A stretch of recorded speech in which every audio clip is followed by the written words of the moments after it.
మీ పరిశుద్ధ గ్రంథం తెరిచి ఆదికాండ గ్రంథం 45వ అధ్యాయం 18వ వాక్యాన్ని ఒకసారి చూడండి. ఆదికాండ గ్రంథం 45:18 నేను చదువుతాను. ఆ మాటలు మీరు టిక్ చేసుకోండి. నాతో కలిసి ఈ మాట చెప్పండి. ఈ దేశం యొక్క, ఇంకొంచెం గట్టిగా, ఈ దేశం యొక్క సారమును మీరు అనుభవించెదరు. ఇంకొకసారి చెప్దామా? ఈ దేశం యొక్క సారమును మీరు అనుభవించెదరు. ఆమేన్. మీకు ఎంత బలం ఉందో అంత గట్టిగా చప్పట్లు కొట్టండి. గుడ్. నా ఆశ, ఈ ఆగస్ట్ నెల దేశానికి స్వతంత్రం వచ్చింది. ఈ దేశంలో మనం పుట్టాం, పెరుగుతున్నాం, మన జీవనాన్ని కొనసాగించుచున్నాం. ఈ దేశం యొక్క సారాన్ని అనుభవించటానికి దేవుడు మనందరికీ కృపను అనుగ్రహించునుగాక. నమ్మితే ఆమేనని చెప్పండి. హల్లెలూయా. ఈ మాట ఎవరితో చెప్తున్నారు అని అంటే, వాస్తవంగా యోసేపు వాళ్ళ అన్నలతోనూ వారి కుటుంబ సభ్యుల్ని పిలిచి చెప్తూ ఉన్నాడు. యోసేపు చరిత్ర మనకి చాలా బాగా తెలుసు, చాలాసార్లు మనం విన్నాం. దేవుని ఏర్పాటు ఎంత గొప్పది యోసేపు పట్ల అంటే, నిజంగా దేవుడు దీనుల్ని ఉన్నత స్థలాల్లో కూర్చోబెడతాడు అనడానికి ఇది ఒక చక్కని నిదర్శనం. దేవుని ప్రణాళిక ఇంత గొప్పదా అనడానికి యోసేపే ఒక చక్కని నిదర్శనం. శ్రమల కొలిములోంచి దేవుడు అంత ఉన్నత స్థాయికి యోసేపుని తీసుకెళ్ళిన తర్వాత యోసేపు ఆ ఐగుప్తును నిజంగానే ఓ ప్రధానమంత్రి స్థానంలో ఉండి దేవుడు అంత ఆధిక్యత యోసేపుకి ఇచ్చాడు. ఇప్పుడు తన బంధువుల్ని, తన కుటుంబ సభ్యుల్ని, తన ఇంటి వాళ్ళందరినీ కూడా పిలిచాడు. వాస్తవంగా కరువు వచ్చింది. ఈ కరువులో వాళ్ళందరినీ కూడా పోషించటం కొరకే ప్రజలందరూ కూడా వస్తూ ఉన్నారు. యోసేపు దగ్గర ధాన్యం సమృద్ధిగా ఉంది. 7 సంవత్సరాలు భయంకరమైన కరువు విలేతాండం చేసే పరిస్థితులు వస్తాయని వెంటనే ఆ మాటలు విన్న వెంటనే అందరూ కూడా యోసేపు దగ్గరికి వచ్చి ధాన్యం కొనుగోలు చేసుకుని వెళుతూ ఉన్నారు. అదే సమయంలో తన కుటుంబ సభ్యులు కూడా వచ్చారు. వాస్తవంగా చెప్పుకోవాలనంటే ఆ కుటుంబ సభ్యులు అన్నదమ్ములు యోసేపుని భయంకరంగా ఇబ్బంది పెట్టారు. ఒక మాటలో చెప్పాలంటే అమ్మేశారు, ఓ మాటలో చెప్పాలంటే గుంట్లో పడేశారు. నిజంగా చాలా బాధ పెట్టారు, పగ పట్టేశారు అన్నలు యోసేపు మీద. అవేమి యోసేపు గుర్తు చేసుకోలేదు. ఒకటే, వీళ్ళు కూడా నా అన్నలే కదా, దేవుని ప్రేమను బట్టి క్షమిద్దాం అని ప్రేమతో క్షమించి వాళ్ళని కష్ట సమయంలో చేర్చుకుని గోషేను ప్రాంతంలో మంచి స్థలాలు వాళ్ళ కొరకు సిద్ధం చేశారట. అంత మాత్రమే కాదు, మంచి పదార్థాలు అన్నీ కూడా ఆ ఐగుప్తు దేశంలో వారి కొరకు అన్ని ఏర్పాట్లు చేశాడు యోసేపు. వాళ్ళ నాన్నని తీసుకురమ్మన్నాడు, చక్కగా చూసుకున్నాడు. ఇంకా అంటాడు, ఇదిగో చక్కని మంచి వస్తువులు, సామాగ్రి అన్నీ మీకోసం ఏర్పాటు చేస్తానని చెప్తూ వాళ్ళ అన్నదమ్ములతో అంటాడు, భయపడద్దు, మిమ్మల్ని మీ పిల్లల్ని కూడా నేనే పోషిస్తాను అని వాళ్ళకు గొప్ప ధైర్యాన్ని ఇచ్చాడు. ఇక్కడ యోసేపు మన ప్రభు అయిన యేసుక్రీస్తుకి సాదృశ్యంగా ఉన్నారు. యోసేపు వాళ్ళ అన్నలతో వాళ్ళ తప్పుల్ని క్షమించి వాళ్ళ సహోదర ప్రేమను పంచి వాళ్ళ కొరకు సామాగ్రిని, వస్తువులన్నిటినీ ఇచ్చినట్లుగా మన ప్రభు అయిన యేసుక్రీస్తు కూడా మన అవిధేయతలు క్షమించి మనం దేవునికి నచ్చని, ఆయాసని కలిగించే సంభవాలన్నీ పూర్తిగా తొలగించి మరలా ఆయన దగ్గరికి చేర్చుకుని నూతనపరిచి ఈ ఆగస్టు నెలలో ప్రవేశపెట్టిన ప్రభు నీతో చక్కని వాగ్దానం చేస్తున్నాడు. ఈ దేశం యొక్క సారాన్ని మీరు అనుభవించబోతున్నారు. యేసు నామములో అలాంటి కృపతో దేవుడు మిమ్మల్ని నింపునుగాక. నమ్మితే అందరూ చప్పలు కొట్టండి ఒకసారి. చాలా సందర్భాల్లో చాలామందిని మేము అడుగుతూ ఉంటాం, బ్రదర్ ఎలా ఉన్నారు, బ్రదర్ సిస్టర్ ఎలా ఉన్నారు, అమ్మా తల్లులారా మీ కుటుంబ పరిస్థితులు ఎలా ఉన్నాయి, అనయ్య మీ ఇంట్లో పరిస్థితులు ఎలా ఉన్నాయి అని వారిని మేము అడుగుతూ ఉంటుంటే వాళ్ళు ఇచ్చే ఆన్సర్ ఎట్లా ఉంటుందంటే, ఎలా ఉన్నారు అనే మాటకి వారిచ్చే రిప్లై ఎలా ఉంటుందంటే, ఏమీ అనుభవించలేని పరిస్థితుల మధ్యలో ఉన్నాం బ్రదర్, అన్నీ ఉన్నాయి కానీ ఏది అనుభవించడానికి మాకు లేకుండా పోయింది అని వాళ్ళకి ఎదురైన సంభవాలు, వారికి ఎదురైన కష్టాలు, వాళ్ళకి ఎదురైన ఇబ్బందికరమైన పరిస్థితులు తెలియజేస్తూ ఉంటారు. కోర్స్ ఇక్కడ కూర్చున్న మీ జీవితాల్లో కూడా అన్ని ఉండు కూడా ఏది అనుభవించలేని పరిస్థితుల మధ్యలో ఒకవేళ మీరుంటే, ఈరోజు ఈ వాగ్దానం మీ కొరకే. దేవుడు మీతో చెప్తున్నాడు, దేశం అంటే మట్టి కాదో, మనమే. ఈ దేశం యొక్క సారాన్ని మనం అనుభవించినట్లుగా ప్రభు చేస్తాడు. ఏదైనా దేవుడు మనకి ఇచ్చాడంటే దాన్ని అనుభవించడానికే తప్ప అనుభవించకుండా మన జీవితాలు ముగించాలనేది మాత్రం దేవుడి ఉద్దేశం కాదు. మరికొంతమందిని అడిగితే ఎలా ఉన్నారంటే వాళ్ళు ఇలా అంటారు, కష్టపడింది మేమండి, చెమటోర్చి కష్టపడి సంపాదించింది మేము, మా సంపాదన, మా ఆస్తి వేరే వాళ్ళు అనుభవిస్తున్నారండి, వేరే వాళ్ళు కబ్జా చేశారండి, సొంతం చేసుకున్నారండి.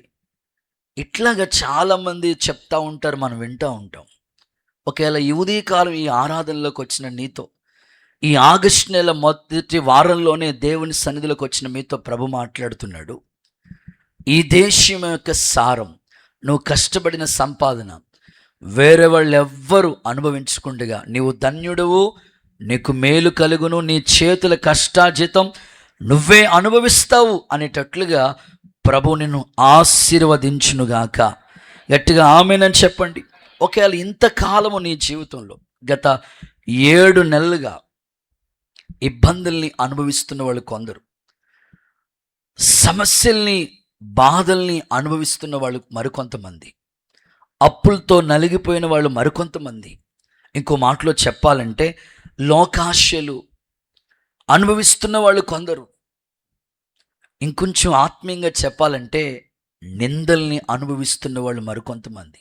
చాలామందిని మీరు చూడండి, వివాహమై కొద్ది సంవత్సరాలు గడుస్తూ ఉంటుంటే ఏమి విశేషం లేదా అని ఏదైనా ఎక్కడైనా ఫంక్షన్లో వాళ్ళు కనబడితే పలకరిస్తూ ఉంటారు. ఇక వారి మధ్యలో నిందించబడుతున్న పరిస్థితులు. కొంతమంది అత్తలు మంచోళ్లే, చక్కగా కూతుర్లా చూసుకునే వాళ్ళు ఉంటారు. మరికొంతమంది కాకిలాగా పొడిచేవాళ్ళు కూడా ఉంటారు. దేవుడు ఏమి చేయలేదా నీకు, ఇంకెందుకు దేవుడి దగ్గరికి వెళ్తున్నావు? ఇట్లాగా నిందలు ఒకవేళ నువ్వు అనుభవిస్తున్నావేమో, శ్రమలు నువ్వు అనుభవిస్తున్నవేమో, బాధల మధ్యలో నువ్వు ఉన్నావేమో, నలిగిపోతున్నవేమో. ఒక సేవకునిగా, ఒక అన్నగా, ఒక ఆత్మీయ సహోదరుడిగా ఈ మాటను మీకు ప్రకటిస్తున్నాను. ఈ దేశం యొక్క సారాన్ని మనమందరూ అనుభవించడానికి దేవుడు మనకి కృపను అనుగ్రహించునుగాక. వాస్తవంగా భూమిని మనం చూస్తే, భూమిలో దేవుడు ఏదైనా మనం విత్తనాన్ని నాటిన సారవంతమైన పంట మనం కోయటానికి, బైబిల్లో భక్తులందరూ కూడా వారి జీవితంలో సారవంతమైన జీవితాన్ని కలిగి ఉన్నారు. పర్టికులర్గా నీతిమంతుల గురించి దేవుడు ఇచ్చిన వాగ్దానం ఏంటో తెలుసా? నీతిమంతులు ఖర్జూర వృక్షం వలె మువ్వ వేస్తారు, వాళ్ళు ముసలితనమందు కూడా పచ్చగా సారం కలిగి ఉంటారట. ఇది దేవుడిచ్చిన మాటలు, వాగ్దానాలు. యేసు రక్తంతో కడగబడిన మనమందరూ నీతిమంతులే కదా. దేవుడిచ్చే మాట ఏమిటంటే, మీరు సారము కలిగి ఉంటారు, పచ్చగా ఉంటారు. మీ కుటుంబాన్ని దేవుడు అలాగూ దీవించునుగాక. గట్టిగా ఆమేనంటామా? గుడ్. ఈ దేశంలో దేవుడు మనకి ఇంకేమి అనుభవించేటట్లుగా దేవుడు మనకి సహాయం చేస్తాడో, ఏమేమి మనం అనుభవిస్తామో ఒక 5 మాటలు మీ ముందుంచి త్వరగా ఈ సందేశాన్ని ముగింపులోకి తీసుకురావాలని నేను ఆశపడతా ఉన్నాను. దేవుడు అంటాడు, ఈ దేశం యొక్క సారాన్ని మీరు అనుభవిస్తారు. ఈ దేశంలో మనం ఉన్నాం. మేమందరూ ఇండియన్స్ అన్న వాళ్ళందరూ హల్లెలూయా చెప్పండి. కొంతమంది పాకిస్తాన్లో పుట్టినట్టున్నారు, అసలు చెప్పట్లేదు. గట్టిగా హల్లెలూయా చెప్పండి అయ్యా, అందరూ చేతులైతే చెప్పండి అమ్మా. ఓకే, ఈ దేశంలో మనం సారాన్ని అనుభవిస్తామని ప్రభు చెప్పాడు కదా.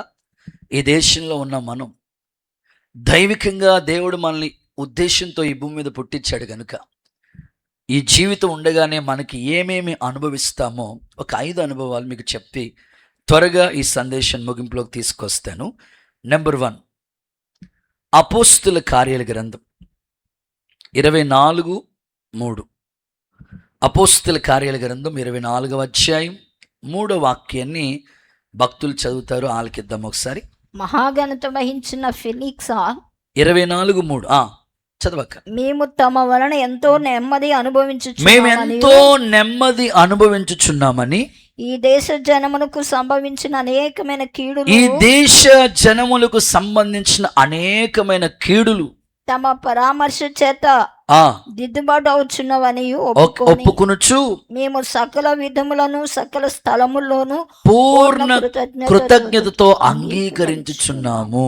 గుడ్, హల్లెలూయా. సో ఒక అద్భుతమైన మాట ఇక్కడ రాయబడి ఉంది, నెమ్మది అనుభవించెదరు. ఆమేనండి. సో దేవుడు అంటారు, ఈ దేశం యొక్క సారాన్ని మీరు అనుభవిస్తారు. ఇంకా మన జీవితాల్లో అనుభవించేవి ఏమేమి దేవుడు మనకి ఇవ్వాలనుకుంటున్నాడో అని అంటే, ఒకటి, నెమ్మది మనం అనుభవిస్తాం. ఒక సేవకునిగా, ఒక అన్నయ్యగా నా ప్రార్థన, మీ జీవితాల్లో ఇంతవరకు ఏ విషయాల్లో నెమ్మది లేకుండా ఇబ్బందికరంగా బాధపడతా ఉన్నారో, యేసుక్రీస్తు నామములో మీ సమస్యలన్నీ దేవుడు వైతొలగించి నెమ్మది, ప్రశాంతత యేసు నామములో దేవుడు మీకు అనుగ్రహించునుగాక. కొంతమంది జీవితాన్ని మీరు చూడండి, ఏదో ఒక సమస్య ఆ కుటుంబం మీద వెలియతాండం చేస్తూ ఉంటుంది. ఏదో ఒక కష్టం, వాళ్ళు ఎంతగా ప్రయాసపడుతున్నా, ఎంతగా కష్టపడుతున్నా వాళ్ళ జీవితంలో నెమ్మది, ప్రశాంతత అనేది లేకుండా ఎప్పుడు ఏదో విషయంలో టెన్షన్ పడుతూ, ఎప్పుడు ఏదో విషయంలో ఇబ్బంది పడుతూనే ఉంటారు. ఈరోజు ఒక సేవకునిగా నా ప్రార్థన ఏమిటంటే, ఈ మందిర ఆవరణలో కూర్చున్న ప్రతి ఒక్కరు, ఈ మాటలు ఆలకిస్తున్న ప్రతి ఒక్కరితో దేవుడు చెప్తున్నాడు, తప్పకుండా మీరు నెమ్మదిని యేసు నామములో అనుభవించుదురుగాక. కొన్నిసార్లు ఫ్యామిలీలో మనకు ఎదురయ్యే సమస్యలు చాలా ప్రతికూలంగా ఉంటూ ఉంటాయి. అమ్మయ్య ప్రశాంతంగా ఉన్నావురా బాబు అన్న సమయానికి ఏదో ఒక సమస్య వచ్చి పడిపోతూ ఉంటుంది. ఇక అలాంటి సమయంలో టెన్షన్స్ ఎక్కువైపోయి చాలా ఇబ్బందికరమైన పరిస్థితులు. దేవుని సేవకుడిగా నేను చెప్పే మాట ఏమిటంటే, వాగ్దానాలు అయితే ఉన్నాయి, నేను మీకు నెమ్మదినిస్తానని ప్రభు చెప్పాడు. ఇంకా దేవుని మాటలు మనం చదువుతూ ఉంటే, మేలు కలుగు మార్గం ఏదో మీరు అడగండి, తెలుసుకోండి, అందులో ప్రవేశించండి, అప్పుడు మీకు నెమ్మది కలుగుతుందని చెప్పాడు దేవుడు. ఇంకా దేవుని లేఖనాల్లో అక్కడక్కడ మనం చదువుకుంటూ వెళితే, నా ఉపదేశాన్ని అంగీకరించే వాళ్ళు సురక్షితంగా ఉంటారు, వాళ్ళకి కీడు వస్తుంది అనే భయం లేకుండా ఎంతో నెమ్మదిగా ఉంటారు. దేవుని వాక్య ఉపదేశాలను ఎవరు అంగీకరిస్తారో డెఫినెట్లీ వాళ్ళ జీవితంలో నెమ్మది, ప్రశాంతత దేవుడు తప్పకుండా దయచేస్తాడు. ఈ మాటల సారాంశం ద్వారా దేవుడు ఈ ఉదయకాలం మీకు నెమ్మది ఈ నెలలో కలుగు చేయునుగాక. బైబిల్లో రాజుల పరిపాలన మనం చూస్తూ ఉంటాం. ఇంచుమించు 42 మంది రాజుల చరిత్ర. వాస్తవంగా ఈ ఉపవాస ప్రార్థనలో రాజుల గురించి చెప్దాం అనుకున్నాను, కానీ రోజు కోటింగ్ సబ్జెక్టే. అసలు ఇంకా ప్రత్యక్ష గుడారం కన్నా ఇంకా దారుణంగా ఉంటుంది. వద్దులే, పాపం నెమ్మదిగా ఉంటుంది, దేవుడికి స్తోత్రం అని ఆలోచించి ప్రార్థన పూర్వకంగా ఎప్పుడైనా బైబిల్ స్టడీలో ధ్యానం చేద్దాం. ఒకరోజు తిన్నంగా ఉండడు, కొంతకాలం బాగుంటాడు, మరలా ఏమైపోతుందో తెలియదు. యూదా రాజులు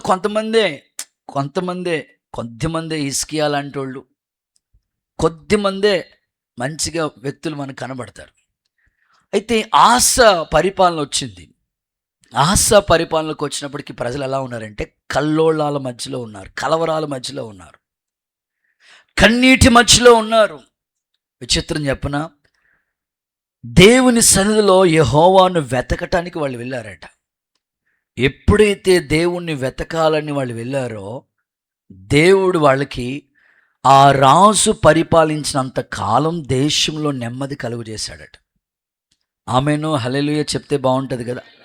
ఈరోజు ఒక సేవకునిగా నా ప్రార్థన, మీ ఇంట్లో ఏ విషయంలో ఒకవేళ మీ భర్త ద్వారా మీకు నెమ్మది లేదు, మీ భార్య ద్వారా మీకు నెమ్మది లేదు, మీ పిల్లల గురించి మీకు నెమ్మది లేకుండా ఉందో, లేదా మీ ఇంట్లో ఏదో ఒక సమస్య క్రియేట్ అయ్యి ఆ సమస్య మిమ్మల్ని నెమ్మది లేకుండా చేస్తూ ఉంటుంటే, ఈ ఉదయకాలం దేవుణ్ణి వెతకటం మీరు ప్రారంభిస్తే ఆయన నీకు ప్రత్యక్షమై నెమ్మది కలుగు చేయునుగాక.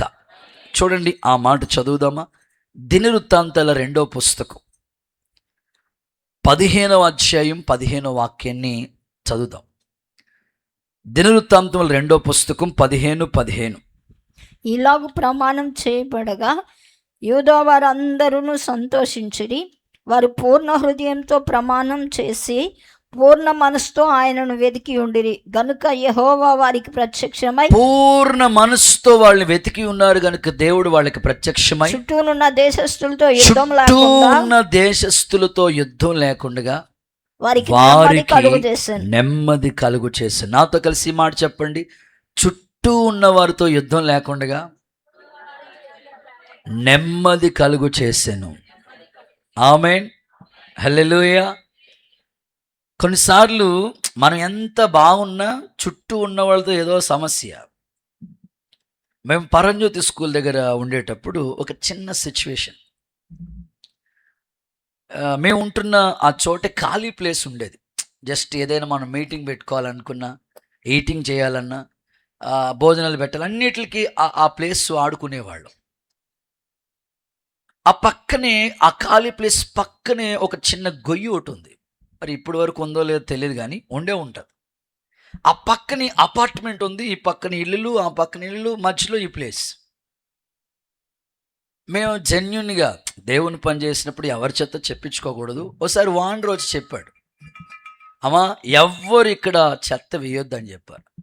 నెమ్మదిగా జాగ్రత్తగా డస్ట్బిన్లో వేసుకుని అవి తీసుకుని వెళ్ళి బయట డస్ట్ ఎక్కడ ఉంటుందో అక్కడ పడేసి వచ్చేవాళ్ళం. మొత్తం మీద ఏమైందో తెలియదు కానీ ఓ రోజు సడన్గా వానర్ వచ్చాడు. అక్కడ డస్ట్ కనబడుతుంది. పైన వాళ్ళని పిలిచి, ఏమా చెప్తే ఒకసారి ఎనరా, మీకు అర్థం అవదా? ఇక్కడ జనాలు ఉంటున్నారు, మెసులుకుంటున్నారు, మీ ఇష్టం అనుకున్నారా? ఏదేదో ఆయన సీరియస్గా మాట్లాడుతూ వచ్చారు. ఆమంటది, అస్సలు మేమైతే వేయలేదండి ఆ చెత్త, అసలు ఏమండి దీన్ని ఏమంటారు, మీ మీద ఒట్టండి. వెంటనే ఆయన ఏమన్నాడు తెలుసా? నువ్వు వేసావో లేదో కరెంట్ తీగలు చెప్తున్నామో ఒకసారి చూడు, దానికి ఆలాడుతూ ఉందా చెత్త. కొన్నిసార్లు మన జీవితాల్లో నెమ్మది లేకుండా చేసే పనులు ఏంటంటే, మనం చేసే పనులు బట్టి కొన్నిసార్లు నెమ్మది ఉండదు. చుట్టూ ఉన్న వాళ్ళతో ఏదో సమస్య. దేవుడు చెప్తాడు, ఇదిగో నువ్వు దేవుణ్ణి వెతకటం ప్రారంభిస్తే నీకు ఖచ్చితంగా దేవుడు నెమ్మదినిస్తాడు. ఆసా పరిపాలనలో ఇంచుమించు 35 సంవత్సరాల పైనే ఆయన పరిపాలించిన కాలం దేశం అంతా నెమ్మదిగా ఉండేటట్లుగా సహాయం చేశాడు. ఈ ఉదయకాలం అలాంటి కృపతో ఏ శ్రమలో నీవు ఉన్నావో దేవుడు నీకు నెమ్మది కలుగు చేయునుగాక.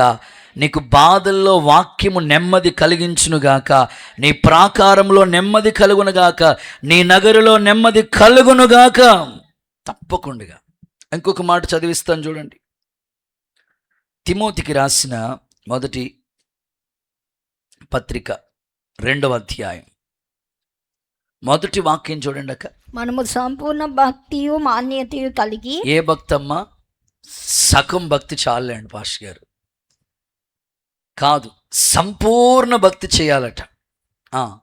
మాన్యతయు కలిగి నెమ్మదిగాను సుఖంగాను బ్రతికే నిమిత్తం. అన్నిటికంటే ముఖ్యంగా మనుషులు అన్నిటికంటే ముఖ్యమంటే వెరీ వెరీ ఇంపార్టెంట్ క్వశ్చన్ అని చెప్తారు చూసారా స్కూల్లో, అది ముఖ్యమైనది ఏంటి, ముఖ్యమైన సంగతి ఏంటి? ఏమంటున్నారు? మనుషులందరి కోసం, రాజుల కోసం, అధికారుల కోసం విజ్ఞాపనలు ప్రార్థనలు యాచనలు చేయాలని హెచ్చరించుచున్నాడు. బ్రతిమాడలేదంట, వార్నింగ్ ఇస్తున్నాడంట పౌలు గారు. సంఘము ఎప్పుడు క్షేమంగా ఉంటుంది. సంఘం అంటే మనమే, ప్రజలమే. క్రీస్తు స్వరక్తం ఇచ్చి సంపాదించుకున్న దేవుని సొత్తైన ప్రజలమే, పరిశుద్ధుల గుంపే. ఈ గుంపు ఎప్పుడు క్షేమంగా నెమ్మదిగా ఉంటుందంటే నీకోసం ప్రార్థన చేసుకుని ఉంటే కుదరదు. అనేకుల కొరకు ప్రార్థన చేస్తే అప్పుడు నీకు క్షేమం, అప్పుడు నీకు నెమ్మది, అప్పుడు నీకు విశ్రాంతి. ఈరోజు సెల్ఫ్, ఎవరి భక్తి వాళ్ళకే. అమ్మయ్య నా సమస్యలు తీరిపోయినాయి కదా, ఇంకెందుకులే దేవుడు నాకు, ఈ భావన అనేకుల్లో పనిచేస్తూ ఉంటుంది. అది అపవాది కుయుక్తి. నువ్వు క్షేమంగా సుఖంగా ఉండాలంటే అనేకుల కొరకు ప్రార్థించాలి. అందుకొరకే ఈ కూడికలు, అందుకొరకే ఈ ప్రార్థనలు. ఈ సంవత్సరం అంతా దేవుడు మీకు కృపాక్షేమములే మీ వెంట వచ్చినట్లుగా సహాయము చేయునుగాక. మన దేశానికి దేవుడు క్షేమం ఇచ్చునుగాక. గొడవలు, అల్లర్లు, భయంకరమైన విపత్తులు దేవుడు తొలగించేటట్లుగా పట్టుదలతో, కన్నీళ్లతో సంఘం చేసిన ప్రార్థన ఎదుట సంకెళ్ళు తెగిపోతాయి. సంఘం ఎదుట పాతాళలోక ద్వారాలు నిలవలేవు. అంత శక్తివంతమైనది సంఘ ప్రార్థన. ఈ ఉదయకాలను విశ్వసించగలిగితే దేవుడు నీ కుటుంబానికి, నీ ఇంటికి నువ్వు చేసే ప్రార్థనలు దేవుడు నెమ్మది కలుగు చేయునుగాక. ఏ ఇంట్లో సమస్యలు ఉన్నాయో, ఏ ఇంట్లో సమస్యలతో నలిగిపోతున్నారో దేవుని పాదాల దగ్గరికి వచ్చి విలపించి కన్నీళ్లతో ప్రార్థించుకోవడానికి ఇష్టపడితే దేవుడు ఖచ్చితంగా మీకు నెమ్మది కలుగు చేస్తాడు. తప్పకుండా దేవుడు మీకు నెమ్మదినిస్తాడు. కానీ ఈరోజు చాలామంది విశ్వాస జీవితం, ఆత్మీయ భక్తి జీవితాలు ప్రార్థనకి అంత ప్రాముఖ్యత ఇచ్చే బిడలుగా కనిపించడం లేదు. భక్తికి అంత ఆసక్తి కనిపించటం లేదు. ఏదో జనరల్ లాగా ఉంటున్నారు. జనరల్లా ఉండకూడదు మన భక్తి. దేవుడు కోరుకున్నంత, ఆయన మెచ్చేటట్లుగా జెన్యున్గా మన భక్తి కనబడాలి. దేవుడు మెచ్చే భక్తి చేయాలి. దేవుని సేవకుడిగా నేను కోరుకుంటున్నాను. ఈ ఉదయకాలం ప్రభు మిమ్మల్ని ఆ దిశగా నడిపించునుగాక. ఇంకొచ్చి గట్టిగా ఆమెన్ చెప్తారా? బైబిల్లో ఇలా రాశారు, దేవుడు నీతిమంతుల కంట కష్టదినములన్నీ పోగొట్టేసి నెమ్మదిని దేవుడు ఇస్తాడంట. చూస్తారా ఆ మాట? కీర్తనల గ్రంథం 94:13. కీర్తనల గ్రంథం 94:13. భక్తిహీనులకు గుంట త్రవ్వబడు వరకు నీతిమంతుల కష్టదినములు పోగొట్టి, నీతిమంతుల కష్టదినములన్నీ పోగొట్టి వాళ్ళకి ఖచ్చితంగా నెమ్మది కలుగు చేస్తాడు. ఆమెను చెప్తారు. ఒకసారి మొన్న వారంలోనే ఒక చిన్న సిచ్యువేషన్. హాస్పిటల్కి వెళ్ళారట మన సంఘ బిడ్డలు సాక్ష్యం ఇచ్చినట్లు. ఆ రిపోర్టులు చూస్తే నిజంగా మనశ్శాంతి లేదన్నమాట. అయ్య బాబు, ఇంత భక్తి చేస్తున్నాము ఏంటి ప్రభా, ఇన్ని రోజులు ఏంటి రిపోర్ట్స్ ఏంటి? చాలా భయం, ఆందోళన పరిస్థితి. వెంటనే వేరే హాస్పిటల్కి వెళ్ళి చూస్తే ఏమీ లేదయ్యా, ప్రశాంతంగా ఉండండి, జస్ట్ ఇన్ఫెక్షన్ ఉందంతే, 2 రోజులు అబ్జర్వేషన్లు ఉంటే వెళ్ళిపోవచ్చు. దేవుడికి స్తోత్రం. అప్పుడు ప్రశాంతంగా ఉన్నారు వాళ్ళు. స్తోత్రం చెప్పండి. అవును కదా, కొన్నిసార్లు రిపోర్ట్లు ఏమైనా ప్రమాదకరంగా తేడాగా ఉన్నాయనుకోండి, ఇక మనసులో నెమ్మది ఉండదు. దేవుడు అంటారు, నీతిమంతులైన వాళ్ళు ఉన్నారు, వాళ్ళ కష్ట దినాలన్నీ పోగొట్టి వాళ్ళకి నేను నెమ్మదినిస్తాను. నీ పక్కోళ్ళతో చెప్పు, నువ్వు నీతిగా ఉంటే, నాతో కాదమ్మా మీ పక్కోళ్ళతో చెప్పు, నువ్వు నీతిగా ఉంటే నీ కష్టాలన్నీ దేవుడు పోగొడతాడు, నీకు నెమ్మదినిస్తాడు. చప్పలు కొట్టండి ఒకసారి యేసయ్యకి మహిమ. చిన్న ఉదాహరణ చెప్తాను మీకు ఈజీగా అర్థం అవడం కోసం. చాలామంది జీవనాధారం కోసం చాలా కష్టపడుతూ ఉంటారు. డ్యూటీ అని, ఓటీ అని, రాత్రింబగళ్ళు వాళ్ళకి అసలు క్షణం తీరిక లేనట్లుగా అంత కష్టపడుతూ ఉంటారు. ఏదో విధంగా మన పిల్లల్ని ప్రయోజకులు చేయాలని తల్లి కష్టపడుతుంది, తండ్రి కష్టపడతారు. ఇట్లాగా వాళ్ళ జీవనాన్ని కొనసాగించడానికి ఏదో విధంగా ప్రయాసపడుతూ ఉంటారు. కష్టపడినవ్వండి. అయితే మరికొన్ని కుటుంబాలను చూస్తూ ఉంటుంటే ఎవరో ఇంట్లో ఒకలే కష్టపడుతూ ఉంటారు, మరొకరికి ఏమాత్రం బాధ్యత లేని వాళ్ళుగా ఉంటారు. సరే పోనీ ఇంట్లో బాధ్యతగా ఉండి అన్నీ చక్కబెట్టుకుంటే పర్వాలా. ఇంట్లో ఏమీ బాధ్యతగా లేకుండా పిల్లల్ని పట్టించుకోకుండా, భర్తని పట్టించుకోకుండా, కుటుంబంలో అత్తమామల్ని ఎవరిని పట్టించుకోకుండా, ఏమీ బాధ్యత లేని వాళ్ళుగా చాలామంది ఉంటూ ఉంటారు. లోక ఆశల వైపుకు వాళ్ళు వెళ్తూ ఉంటారు. సో వారితో నేను ఈ మాటలు, ఒక హెచ్చరికగా ఈ మాటలు మీకు చెప్తా ఉన్నాను. ఆ మధ్యకాలంలో ఓ పెద్ద ఆయన చెప్తున్నాడు అనుభవ సాక్ష్యం. భర్త విదేశాల్లో ఉంటాడంట. పిల్లల యొక్క జీవన ఆధారం కోసం వాళ్ళు చదివించడం కొరకే. ఏదో ఒక ఇల్లు కట్టుకోవాలి. ఈ అన్నదమ్ముల మధ్యలో, ఈ ఆస్తి వాటల మధ్యలో మనకి ఎంత ప్లేస్ వస్తుందో, ఒక సెంటు భూమి కూడా రాదు. పిల్లలు ఎదుగుతున్నారు, ఇప్పుడు కష్టపడబోతే ఎలాగనుకుని మొత్తం మీద విదేశాలకు వెళ్ళారట. ఒక సంవత్సర కాలం బాగానే కష్టపడ్డాడు. భార్య కూడా పంపించిన ప్రతి కష్టం, ప్రతి సంపాదన జాగ్రత్తగా ఖర్చు పెడతా ఉంది. పిల్లల ఫీజులు కడతా ఉంది. ఏదో ఒక స్థలం కొనుక్కోవాలి, ఏదో ఒక ఇల్లు కట్టుకోవాలి, జీవన ఆధారం. అంత కష్టపడుతున్నాడు కదా, ఈ కష్టం భద్రంగా దాయాలని చాలా భద్రంగా ఒక సంవత్సర కాలం భద్రంగానే కాపాడిందట. ఇక 2వ సంవత్సరం, 2 సంవత్సరాలు అయితే వచ్చేస్తాడు ఆయన విదేశాల నుంచి. 2వ సంవత్సరానికి వచ్చినప్పటికీ కొంచెం అశ్రద్ధ వచ్చింది. భర్త ఎక్కడో దూరంగా ఉన్నాడు, పిల్లల గురించి పట్టించుకోవట్లేదు. ఆ సంపాదన జల్సాగా ఖర్చు పెట్టుకుని తన సొంత ఖర్చులకు వాడుతూ ఉంది. ఓ మాటలో చెప్పాలంటే వ్యర్థంగా ఈ షాపింగ్ అని, వ్యర్థంగా ఫ్యాషన్కి ఎక్కువగా ఇంట్రెస్ట్ చూపిస్తూ వచ్చింది. చివరికి మరి ఫ్యాషన్గా ఉంటే, అప్పుడు నీకు దేవుడు ఏమన్నాడంటే, సహజమైన అవయవాలకి అధిక సౌందర్యం అక్కర్లేదు, మనకి ఉన్న వాటితో నీట్గా ఉంటే పర్వాలా. లేనిపోని ఎక్కువగా ఎగస్ట్రాలు మనం తగిలించుకుంటే అందరు చూపు మన మీద పడుతుంది. అప్పుడే సమస్యలు వచ్చేవి. ఇప్పుడు భర్త దూరంగా ఉంటున్నాడేమో, ఈమె ఫ్యాషన్కి అలవాటు పడిపోయిందేమో, ఇక లోకాశలకి ప్రేరేపిస్తున్నాడు అపవాది సాతనుడు. ఆమె ఫోన్కి ఎవరో మిస్డ్ కాల్ చేశారట. వచ్చిన వెంటనే చూసుకుంది, ఎవరో ఫోన్ చేశారు, ఎందుకులే మనకెందుకులే, అవసరమైతే మళ్ళీ చేస్తారులే అనుకుంటే బాగుండేది.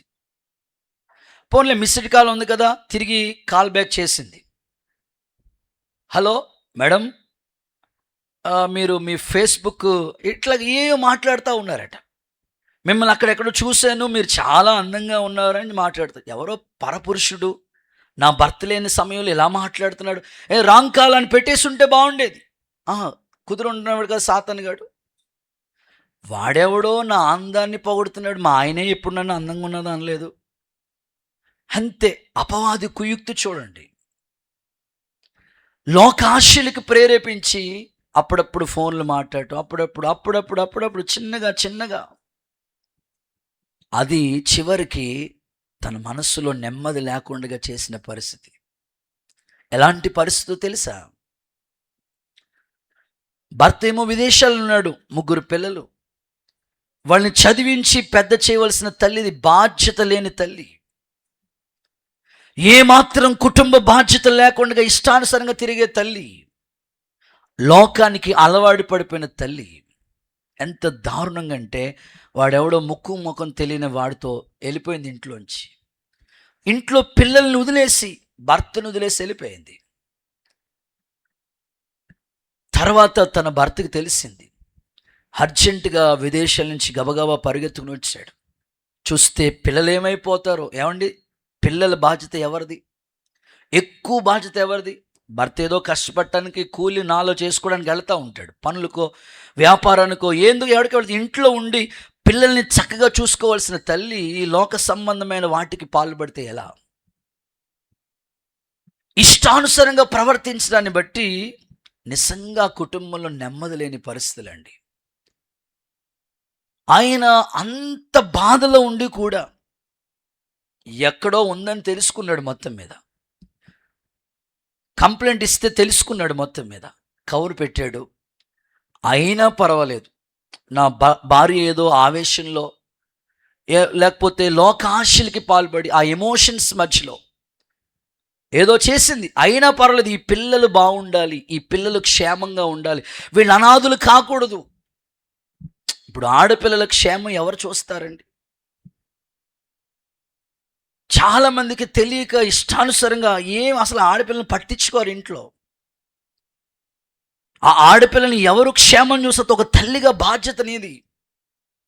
ఇష్టానుసారంగా ప్రవర్తించి ఉన్నా సరే భర్త మంచి మనసుతో చేర్చుకుందామని మరలా అవకాశం ఇచ్చాడు ఆమెకి. ఏదో ఎమోషన్లో ఏదో చేసిందండి, నేను మన్నిస్తున్నాను, క్షమిస్తున్నాను. ఈ పిల్లలకి తల్లి కావాలి, ఖచ్చితంగా నేను మన్నించి క్షమించి చేర్చుకుంటాను అంటే ఆమె లెక్క లేకుండా ఇష్టానుసారంగా అవినీతికి పాల్పడిపోయి, లోకాశలకి పాల్పడిపోయి వాడితో వెళ్ళిపోయింది. చివరికి జరిగిన వాస్తవం ఏమిటంటే ఈ పిల్లలకి తల్లి లేదు. ఈ తండ్రి ఆ పిల్లల్ని ఎలా పెంచగలుగుతాడు? సర్లే ఆయనే వంట చేస్తూ ఉన్నాడు. కొద్ది రోజులకి తేలిని ఫలితార్థం ఏమిటంటే ఈ భర్తని విడిచి వెళ్ళిపోయి పిల్లల్ని విడిచి వెళ్ళిపోయిన ఆమెకి నెమ్మది లేకుండా ఎలా ఉంది అనంటే చెప్తాను మీకు. పరిస్థితి ఎలా వచ్చిందంటే, ఈమె ఇంట్లోంచి భర్త సంపాదించిన సంపాదన ఉంది కదా, డబ్బు బంగారం ఉంది కదా, విదేశాల నుంచి పంపించిన డబ్బు బంగారం అవన్నీ పట్టుకుని వెళ్ళిపోయింది. వెళ్ళిపోయిన తర్వాత ఆ వెళ్ళినోడు ఆ డబ్బు బంగారం ఉన్నంత వరకు బాగా చూసుకున్నాడు. ఆ తర్వాత వేరే వాళ్ళకి అమ్మేశాడండి. ఒకసారి ఆలోచించండి, ఈ బాధ భరించలేని సూసైడ్ చేసుకుని చచ్చిపోయింది. ఈరోజు ఎన్నో కుటుంబాల్లో నెమ్మది లేకుండా ఉండడానికి కారణం ఏంటంటే ఇంకా నీతిమంతులుగా లేరు. క్రియల్లో ఎందులోనో లోపాలు కనబడతా ఉన్నాయి. ఈ ఉదయకాలం దైవజనుడిగా నేను చెప్పే మాట, ఈ దేశం యొక్క సారాన్ని మీరు అనుభవించడానికి, నీతిమంతుల కష్ట దినాలన్నీ పోగొట్టు దేవుడు వాళ్ళకి నెమ్మదినిస్తానన్న మాట మీ జీవితంలో నెరవేర్చబడునుగాక. నమ్మితే చప్పట్లు కొట్టండి, యేసయ్యకి మహిమ. గుడ్. రెండో మాటలోకి వస్తాను, సెకండ్ వన్. ఈ దేశం యొక్క సారాన్ని మీరు అనుభవిస్తారు, ఇది వాగ్దానం. ఇంకా మనం ఈ దేశంలో ఏమేమి అనుభవించాలో దేవుడు చెప్తున్నాడు. ఒకటి, నెమ్మదిని అనుభవిస్తాం. రెండు, యెషయా ప్రవచన గ్రంథం 61వ అధ్యాయం 6వ వాక్యం చూడండి. యెషయా గ్రంథం 61:6. మీరు యెహోవాకు యాజకులు అనబడుదురు. మీరు యెహోవాకు యాజకులు అనబడతారు. వారు మా దేవుని పరిచారకులని, వారు మా దేవుని పరిచారకులని మనుషులు మిమ్మల్ని గురించి చెప్పుదురు. మనుషులు మిమ్మల్ని గురించి చెప్తారు. జనముల ఐశ్వర్యం మీరు అదిగో, అనుభవింతురు. జనముల ఐశ్వర్యం మీరు అనుభవిస్తారు. ఆమేనంటారా? ఒకసారి హల్లెలూయా చెప్తారా? రెండవదిగా ఐశ్వర్యం అనుభవిస్తాం. ఐశ్వర్యం. దేవుని పిల్లలు మీరు, వాగ్దానాలు ఎన్నో ఉన్నాయి. నీ చేతుల కష్టం ఏది దేవుడు వ్యర్థం చేయడు. నువ్వు నిజంగా నువ్వు కష్టపడిన ప్రతి పైసా ఏది వేస్ట్ చేయడు దేవుడు. ఎందుకంటే దేవుని వాగ్దానంలో ఆకాశం గతించిన, భూమి గతించిన, ఆయన మాటలైతే మారిపోవు. మనుషులు మాటలు ఇవ్వచ్చు, అవి మాటలు మర్చిపోవచ్చు, కానీ దేవుని మాట ఎప్పుడు నిరర్ధకం కాదు. దేవుడు చెప్తున్నాడు, యాజకులతోనూ పరిచారకుల్ని పిలిచి అంటాడు, ఇదిగో మీరు ఐశ్వర్యాన్ని అనుభవిస్తారు. నేను ఆశిస్తున్నాను, దేవుని పిల్లలుగా మీరు ఎంతో కష్టపడుతున్నారు. పగలనక రేత్రనకుండగా చాలా కష్టపడుతున్నారు మీరు. ఇంకో మాటలో చెప్పాలంటే రెక్కల ముక్కలు చేసుకుని పిల్లల కోసం, కుటుంబం కోసం, సంఘం కోసం చాలా కష్టపడే వాళ్ళు ఉన్నారు. నా ప్రార్థన, మీ కష్టార్జితం ఏది వ్యర్థం కాకూడదు. ఒక్కరో ఇద్దరో చెప్పుకున్నారు, ఇంకొకసారి ఆమేనని చెప్పండి. మీ కష్టార్జితం ఏది వ్యర్థం కాకూడదు.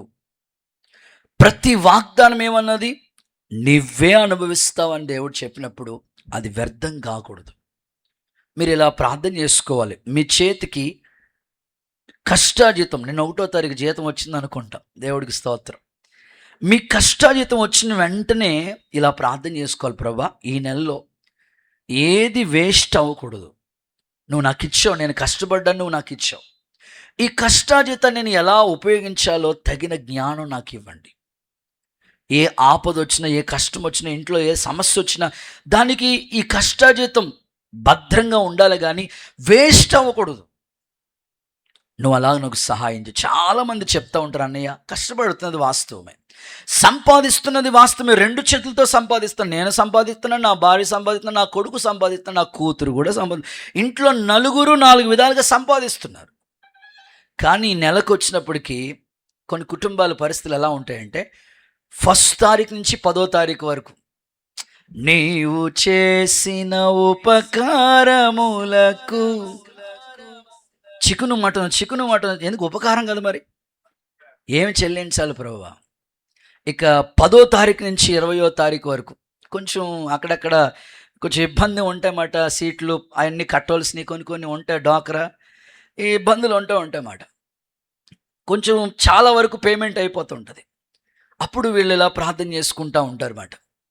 ఏమని ప్రార్థన చేసుకుంటూ పాట పాడుకుంటారు, ఎన్ని తలచినా ఏది అడిగినా జరిగేది. అప్పుడు పప్పు ఆవకాయ పప్పు అటు వెళ్తుంటుంది బండి. ఇక 20 నుంచి 30 వరకు మొత్తం ఇంకా చిల్లు గావ కూడా లేకుండా మొత్తం పర్స్ ఖాళీ, ఏటీఎం కార్డు మొత్తం అన్నీ ఖాళీ, అంతా అయిపోయి ఉంటుంది. ఇక 10 రోజులు నడవాలి. వాళ్ళు అప్పుడు పాడే పాటలు, ఎందుకిలా జరిగిందని నా భార్యను అడిగే అర్హత లేదని, భర్తను అడిగే అర్హత లేదని. నేను అంటాను, నీకు జీతం అందిన వెంటనే ఏదైనా నువ్వు ఒక ప్రోగ్రాంకి వెళ్ళావు, లేకపోతే ఏదైనా ఒక చిన్న కష్టపడ్డావు, ఏదైనా ఒక దాంట్లో నీకు వచ్చింది కొంత అమౌంట్ ఎంతో, ఆ వచ్చిన వెంటనే దాన్ని ఎలా చేయాలో ముందుగా ప్లానింగ్ ఉండాలి. అలా ప్లాన్ చేసుకోండి. దేవుడు మీ కష్టార్జితాన్ని మీరే అనుభవించినట్లుగా దేవుడు సహాయం చేయనుగాక. చూడండి, కొన్ని వాగ్దానాలు మీకు తెలియచేస్తాను. దినవృత్తాంతం 2వ పుస్తకం 1:12. దినవృత్తాంతాలు 2వ పుస్తకం 1:12. రాజులకైనను కలగని ఐశ్వర్యమును సొమ్మును ఘనతను నీకిచ్చేదను. అందరూ ఆమెను చెప్తారు ఒకసారి. ఇది దేవుడు సొలొమోనుతో వాగ్దానం చేశాడు. రాజులకైనను కలగని ఐశ్వర్యం సొమ్మును నీకిస్తాను. సో మీ ఆత్మీయ జీవితంలో, మీ ఆర్థిక విషయాల్లో ఈ వాగ్దానాలు ఎత్తి ప్రార్థించు. ప్రభా, నువ్వు చెప్పావు, నీ మాట మేము నమ్ముతున్నాం. ఇంకా మీకు కొన్ని మాటలు జనరల్గా చెప్తాను. క్రీస్తు యేసు మహిమలో చెప్పండి. క్రీస్తు యేసు మహిమైశ్వర్యము చెప్పున తనకు ప్రార్థన చేయటానికి కృప చూపుటకు ఆయన ఐశ్వర్యవంతుడు. ఇవన్నీ వాగ్దానాలు మీరు చెప్పాలి. ప్రభా, నువ్వు ఇచ్చిన ప్రతి మాట నా జీవితంలో ఖచ్చితంగా నెరవేర్చబడాలి. ఇంకొక మాట ఉంది, శ్రద్ధ గలవాడు ఐశ్వర్యవంతు. ఈ మాటలన్నీ నీవే కదయ్యా. ఈ వాగ్దానాలన్నీ కూడా మా జీవితంలో ఖచ్చితంగా నెరవేర్చబడాలి. ఇంకొక మాట ఉంది, యెహోవా భయము వాళ్ళకి ఐశ్వర్యము అన్నారు. యెహోవా భయం వాళ్ళకి ఐశ్వర్యం. ఇవన్నీ కూడా దేవుడు మన కొరకు చేసిన ప్రతి వాగ్దానమే.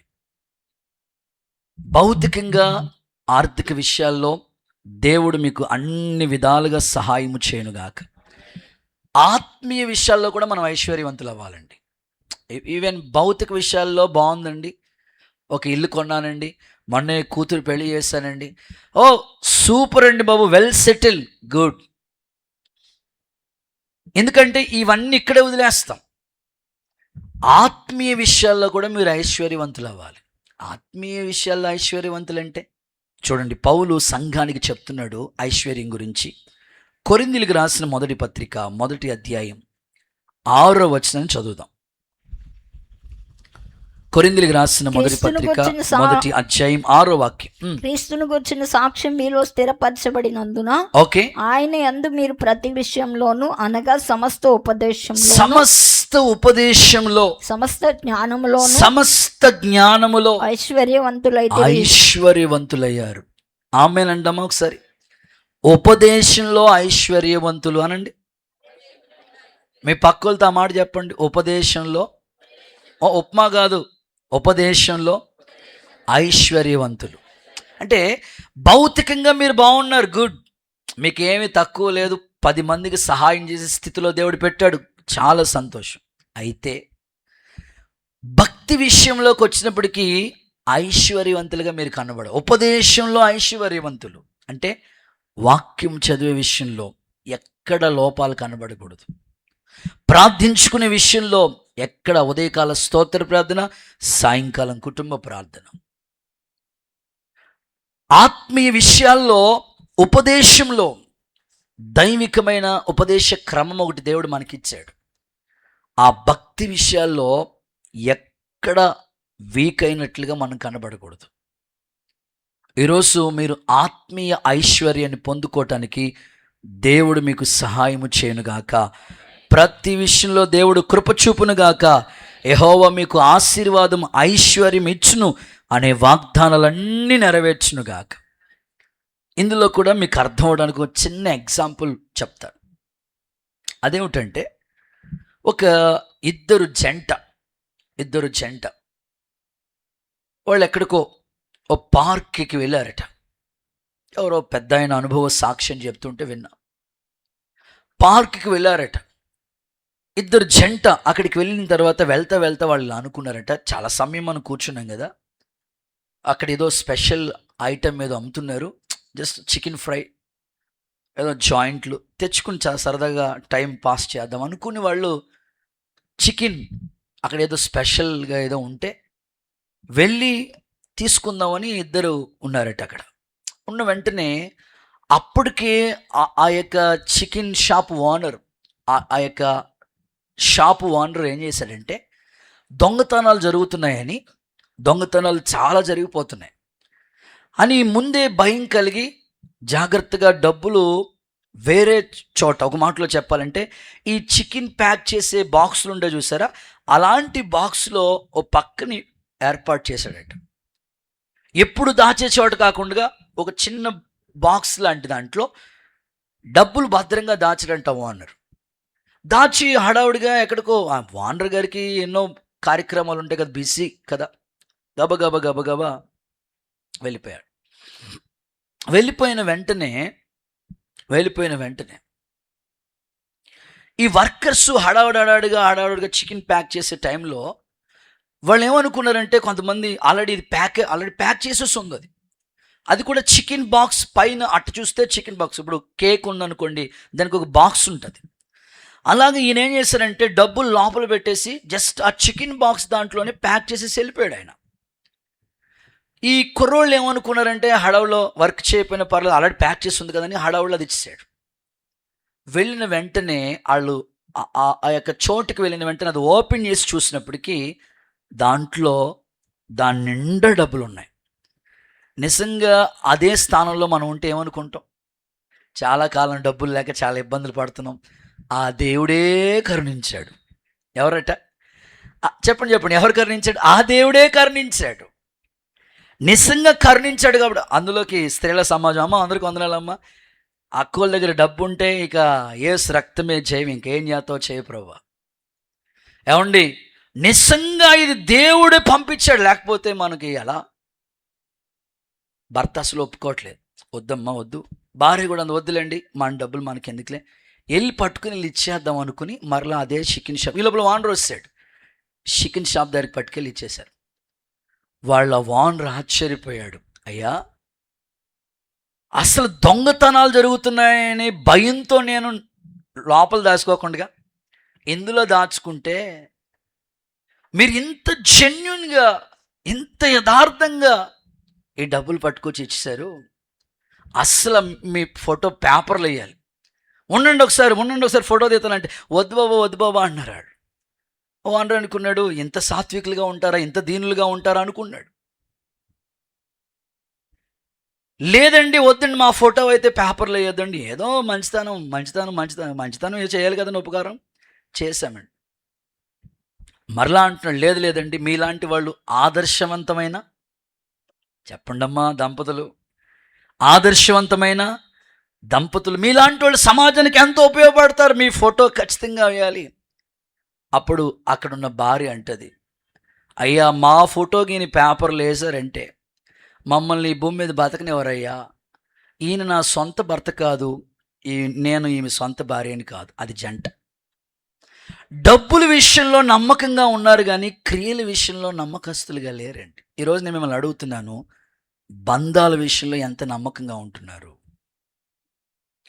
ఉపదేశంలో ఐశ్వర్యవంతులు అవటం అంటే వాక్యానుసారమైన జీవితాన్ని జీవించడానికి ఎంత నమ్మకస్తులుగా ఉంటున్నారు? ఒకసారి మనసు పెట్టండి, ఒకసారి ఆలోచించండి. ఈరోజు బంధాల విషయంలో అపనమ్మకస్తులుగా ఉన్నారేమో. వాక్యం అనే ఉపదేశం నిన్ను తాకుతున్నప్పుడు, దర్శిస్తున్నప్పుడు, ఈ ఉపదేశ క్రమానికి నువ్వు అంటుకట్టబడి నూతనపరచబడి దేవునిలో వర్ధిల్లే కృప దేవుడు నీకు అనుగ్రహించునుగాక. క్రీస్తు యేసు మహిమలో మీ ప్రతి అవసరత తీర్చునుగాక. మూడో మాటలోకి వెళ్ళిపోదాం. థర్డ్ వన్, యెహెజ్కేలు ప్రవచన గ్రంథం 7వ అధ్యాయం 4వ వచన భాగం చూద్దాం ఒకసారి. యెహెజ్కేలు ప్రవచన గ్రంథం 7:4. కనికరము చూపకయు నందును, నేను యెహోవానై ఉన్నానని నువ్వు ఎరుగునట్లు నీ ప్రవర్తన ఫలం నువ్వు అనుభవింపచేసేదవు. నీ ప్రవర్తన ఫలాన్ని నీవు అనుభవింపచేసేదను. ఆమేనని చెప్పండి ఒకసారి. సో మూడవదిగా ప్రవర్తన ఫలం. నాతో కలిసి చెప్పండి, ప్రవర్తన ఫలం. నిజమేనండి, ఎవరి క్రియలకి దేవుడు ఖచ్చితంగా ప్రతిఫలం ఇస్తాడు. మంచి చేశారా, ఆ మంచి మీతో ఎప్పుడు వస్తుందండి. కీడు చేశారా, ఆ కీడు కూడా మనతో పాటు వస్తుంది. దేవుడు ఇక్కడ అంటాడు ప్రవర్తన ఫలం. అందుకే అసలు దేవుని మందిరానికి వచ్చేటప్పుడు మీరు ఎలా ఉండాలంటే, మీ ప్రవర్తన విషయమే జాగ్రత్తగా చూసుకోండి. దేవుని మందిరం మీద వేరొకటి కాదు. ఆ దైవ భయం, ఆ కృప మనకి ఎప్పుడు ఉండాలి. అందుకే యేసయ్య మనల్ని కోరుకున్న నిజమైన స్నేహితుడు. ఆ కీర్తన పాడుకుందాం ఒకసారి. మన ప్రవర్తన గురించి, మన ఆత్మీయ భక్తి కోసం దేవుడిచ్చిన ఈ దయా సంకల్పాన్ని బట్టి.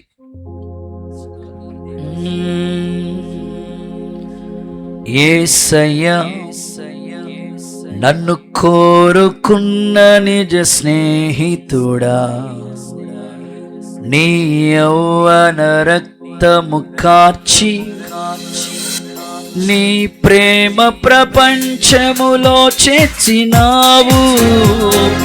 యేసయ్య నన్ను కోరుకున్న నిజ నీ యౌవన నీ ప్రేమ ప్రపంచములో చేర్చిన నిన్ను వీడి జీవింప. చప్పట్లు. నా బలం అది మందిరాన, నా వరం నిన్ను వీడి జీవింప, నిన్ను ఆరాధింప. మధి మందిరాన కొలువై నా వరమ యేసయ్య నన్ను కోరుకున్న నిజ స్నేహితు. యౌవన నీ ప్రేమ ప్రపంచములో చేర్చినావు. నిజమైన స్నేహితుడు ఆయన, మన ఆత్మీయ స్నేహితుడు ఆయన, మన ప్రవర్తన చూస్తున్నవాడు, మన ప్రవర్తన ఫలం అనుభవించినట్లుగా చేసే దేవుడు.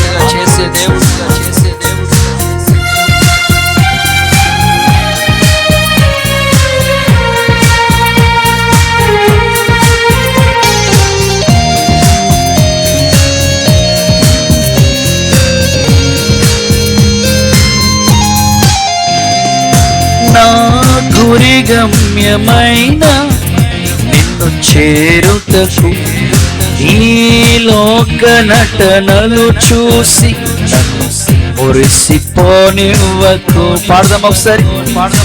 నా గురి గమ్యమైన నిన్ను చేరుటకు ఈ లోక నటనలు చూసి నన్ను మురిసిపోనివ్వకు. పొందబో బహుమానము నా సిలువను మోయి నిన్ను వెంబడించెదను.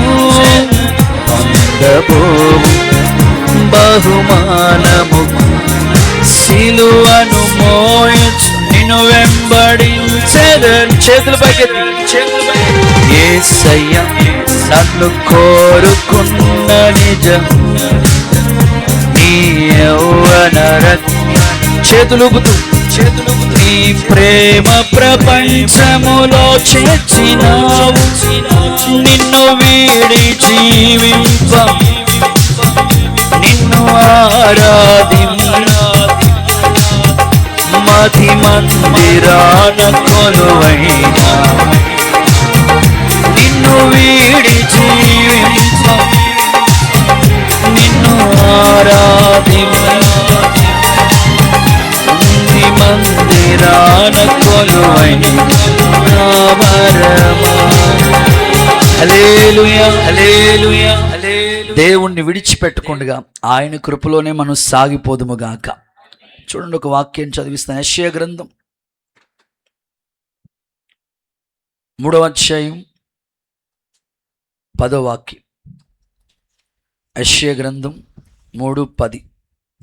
నీకు మేలు కలుగునని నీతిమంతులతో చెప్పుము, వారు తమ క్రియల ఫలము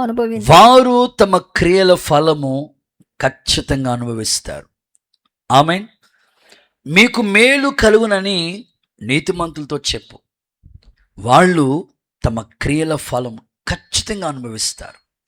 ఇక్కడ కూర్చున్న దేవుని సంఘం, దేవుని బిడల మీరు ఎంత కష్టపడుతున్నారో ఖచ్చితంగా మీ ఆత్మీయ జీవితంలో మీ క్రియలకు తగినట్లుగా మీరు చేసిన నీతి క్రియలున్నా చూసారా,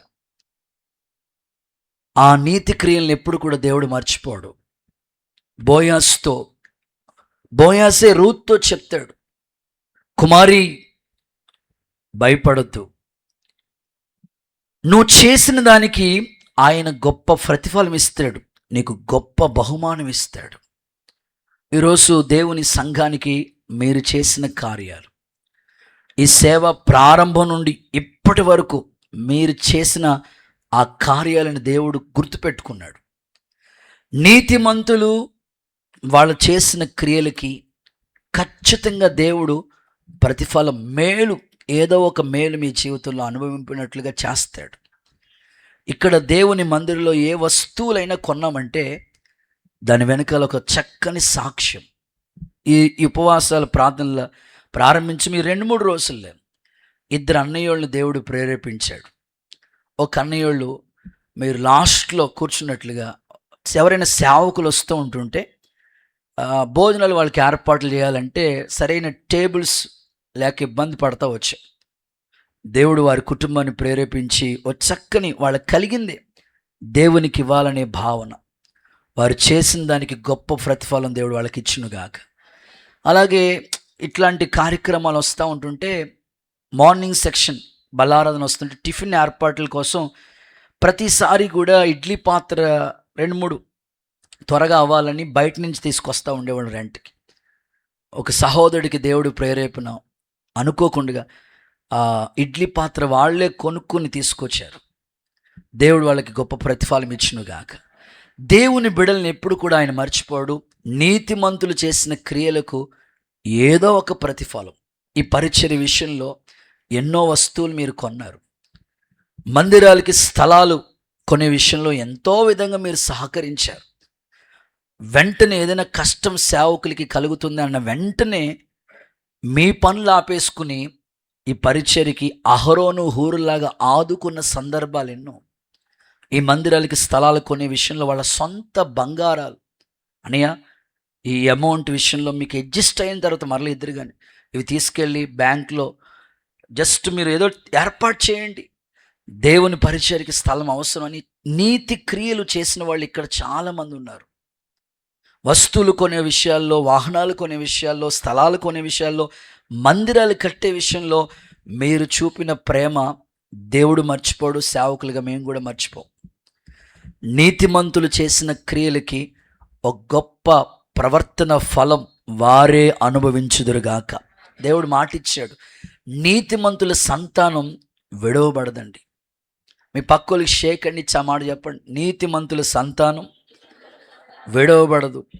ఈరోజు మీరు చేసిన నీతి క్రియలు మీ పిల్లల్ని ఎప్పుడు దేవుడు విడిచిపెట్టేవాడు కాదు, మీ కుటుంబాలను ఎప్పుడు దేవుడు విడిచిపెట్టేవాడు కాదు. సేవకు, పరిచర్యకి, సేవకులకి మీరు ఏ విషయంలో పరిచర్య చేశారో, ఏ విధంగా మీ యొక్క ప్రేమను పంచారో, గనురాలైన స్త్రీ దైవజనుడు వచ్చినప్పుడు తన కొరకు ఒక గది కట్టి ఎన్నో విధాలుగా సేవకుని గౌరవిస్తే వాళ్ళ పిల్లోడికి కష్టం వచ్చినప్పుడు దేవుడు ఆదుకున్నాడు కదా.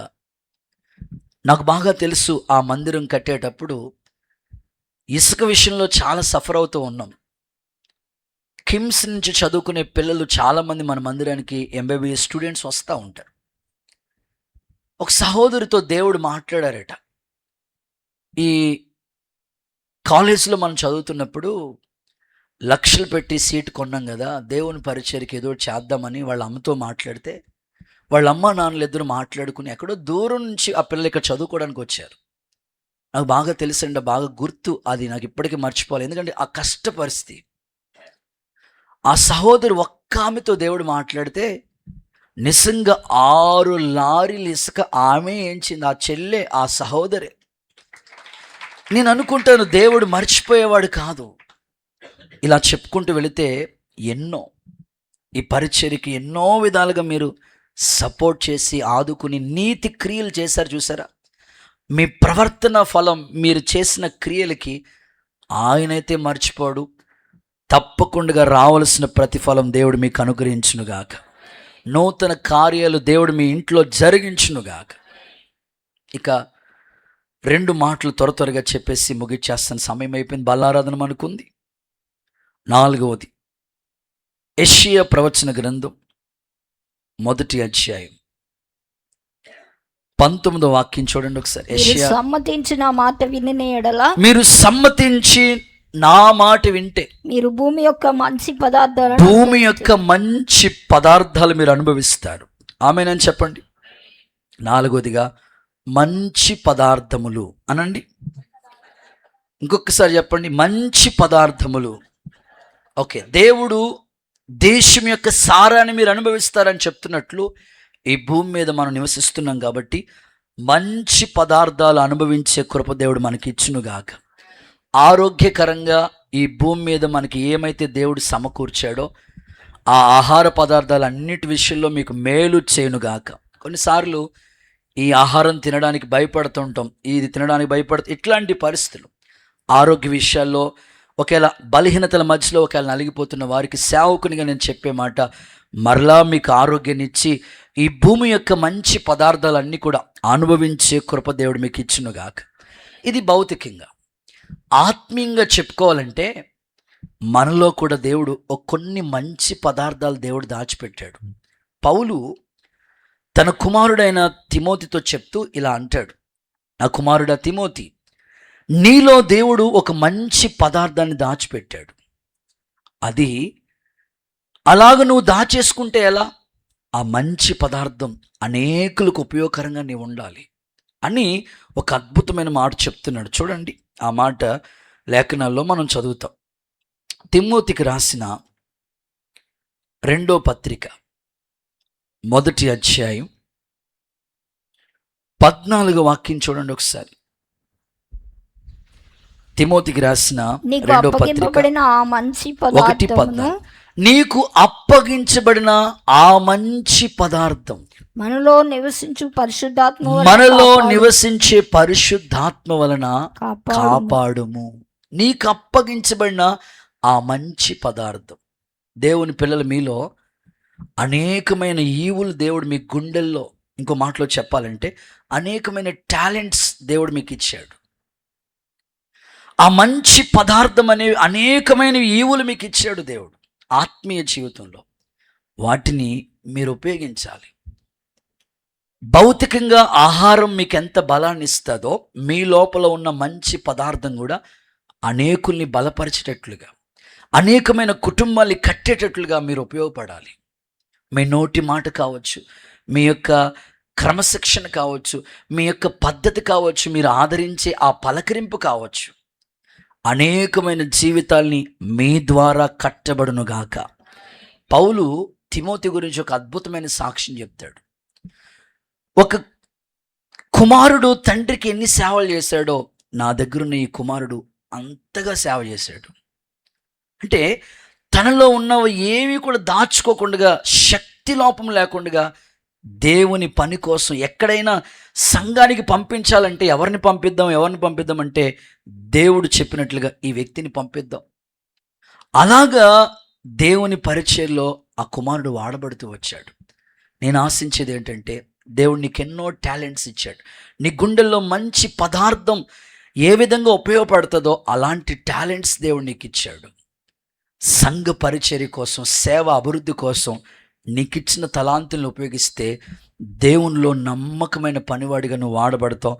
అలాంటి కృప దేవుడు నీకు ఇచ్చునుగాక.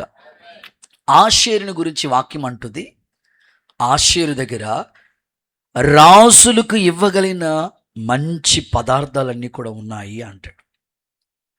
రాజులకు ఇవ్వాల్సిన మధురమైన పదార్థాలన్నీ ఉన్నాయి. అంటే ఆత్మీయ జీవితంలో మన దగ్గర కూడా అలాంటి సమృద్ధి అయిన ఆహారం, అలాంటి సమృద్ధి అయిన ఆత్మ సంబంధమైన క్రియల చేత మనం కట్టబడి నూతన పరచబడాలి.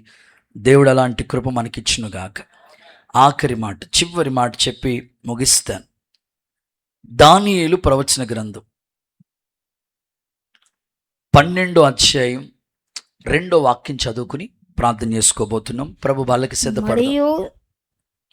దానియేలు 12:2 అనేకులు మేల్కొన్నెదరు, కొందరు నిత్య జీవం అనుభవించుటకును, కొందరు నిత్య జీవము అనుభవించటానికి, కొందరు నిందల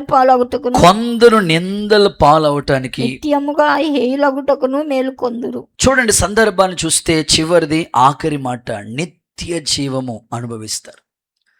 దేవుడు ఈ దానియేలు గ్రంథంలో చెప్తాడు, కొంతమందికి నిత్య జీవము, కొంతమంది నిత్య శిక్ష.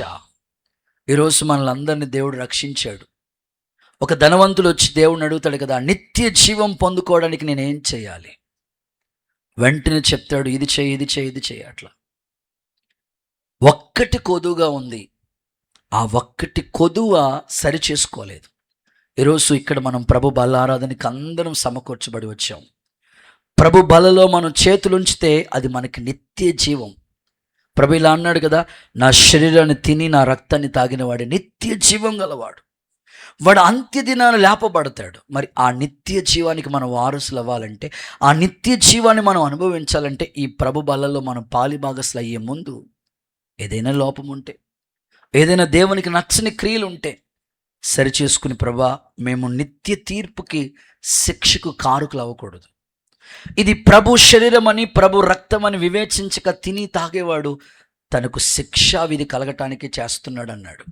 కాబట్టి సరి చేసుకోవడానికి దేవుడు నీకు సమయం ఇచ్చాడు కనుక నూతన పరచబడి, ప్రభా ఈ బల్లకు నిజంగా నేను యోగ్యురాలు అవ్వాలి, నిజంగా నేను యోగ్యుడిని అవ్వాలి, మంచి మనస్సు నాకు ఇవ్వండి, నూతనమైన కృపనిచ్చి నీతో పాటు నేను యుగయుగాలు జీవించడానికి, అలాగ నీ రాజ్యానికి నన్ను వారసుడిగా చేయి, నిత్య జీవానికి నేను వారసుడు అవ్వాలి, నేను నిందలు పాలవటానికి, నిత్య తీర్పుకి శిక్షకు అర్హుడు కాకూడదు.